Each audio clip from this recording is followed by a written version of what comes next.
بسم الله الرحمن الرحيم. ازيكم بنات؟ عاملين ايه؟ يا رب تكونوا بخير.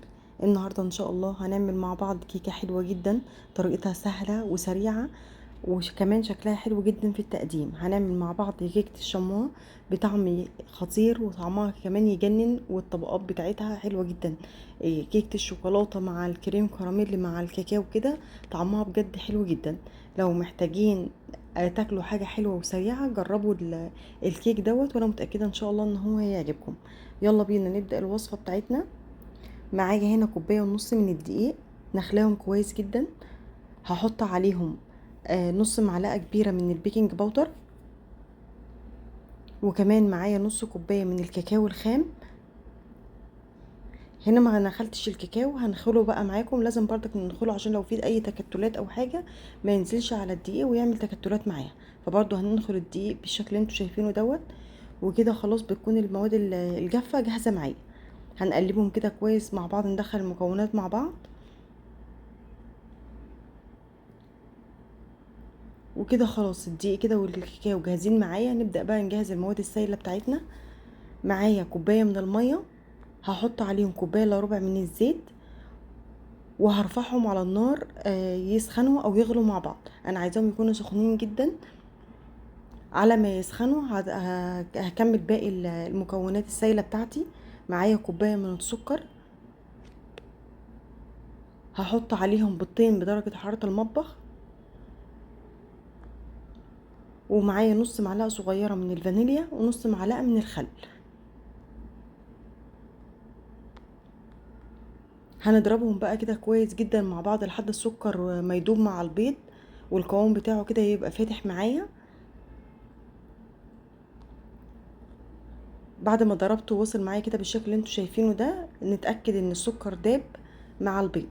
هننزل بيهم كده بالخليط الجاف بتاعنا اللي هو الدقيق والكاكاو، ونقلبهم كده كويس مع بعض.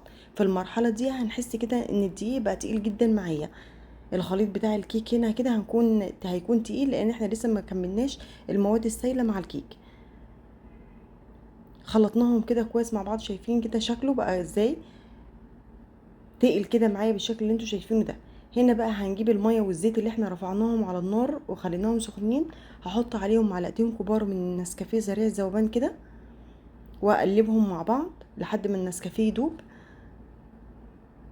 ودي كده باقي المكونات السائله بتاعه الكيك بتاعي.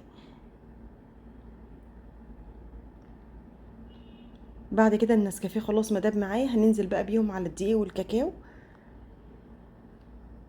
اول ما ننزل بيهم على الدقيق هيبدا بقى الدقيق يفك معايا واحده واحده، ويديني القوام المظبوط بتاع الكيك اللي احنا عارفينه. جربوا ودي على فكرة تقدروا تعتمدوها، كيكة الشوكولاتة تبقى حلوة جدا معاكم. بجد الطريقة دي حلوة جدا، بتطلع الكيك بتاع الشوكولاتة مظبوط وناجح 100% ومضمون معاكم. شايفين هتوصل معايا للشكل اللي انتوا شايفينه والقوام ده. كده خلاص بكون جاهزة معايا. هجيب الصينية بتاعتي احط فيها الخليط بتاع الكيك.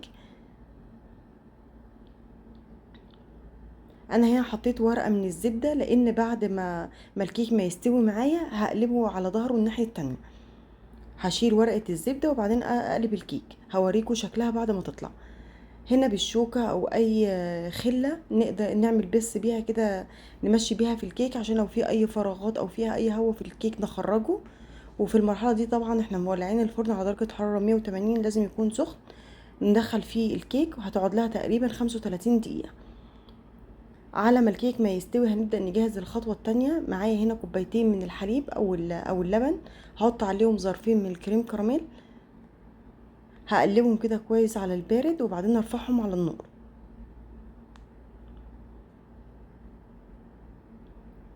انا هدفيهم بس كده تدفيه خفيفه على النار لحد ما الكريم كراميل داب معايا مع اللبن.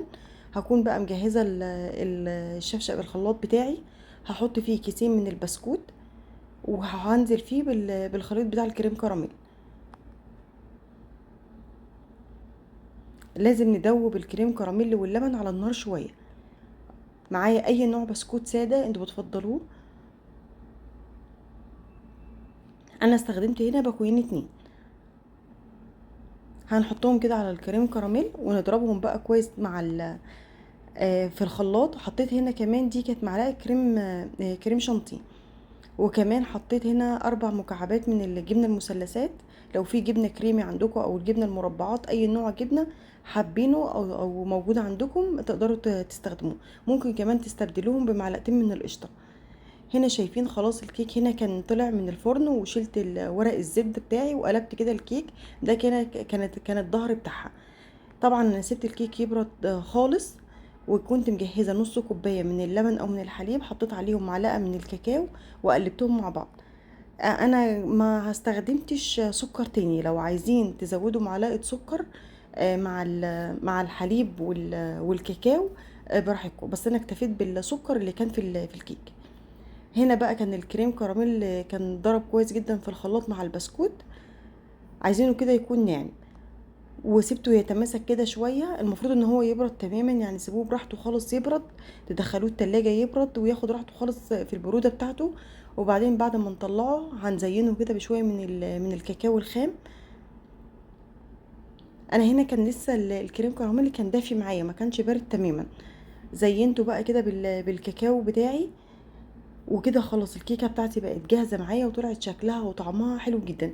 بجد الميكس بين كيكه الشوكولاته مع الكريم كراميل والبسكوت اللي احنا عملناهم بجد طعم حلو جدا. لازم تجربوا الكيك دوت. تقدروا كمان، احنا دخل علينا العيد، كل سنه وانتم طيبين، اعملوها كمان في وصفات العيد وضيافه العيد. لو جاي لكم اي ضيوف انا متاكده ان شاء الله ان هي هتعجبهم. جربوها وقولي رايكم فيها في الكومنتات يا بنات. لو حد جربها وعجبته، وعرفوني طلعت معاكم مظبوطه ولا لا، وعجبتكم كمان ولا لا. وبكده خلاص اكون بقى انا وصلت معاكم لنهايه الفيديو. اتمنى ان هو يكون عجبكم. لو جربتوها قولوا رايكم فيها، وان شاء الله اشوفكم في فيديو جديد ووصفه جديده باذن الله.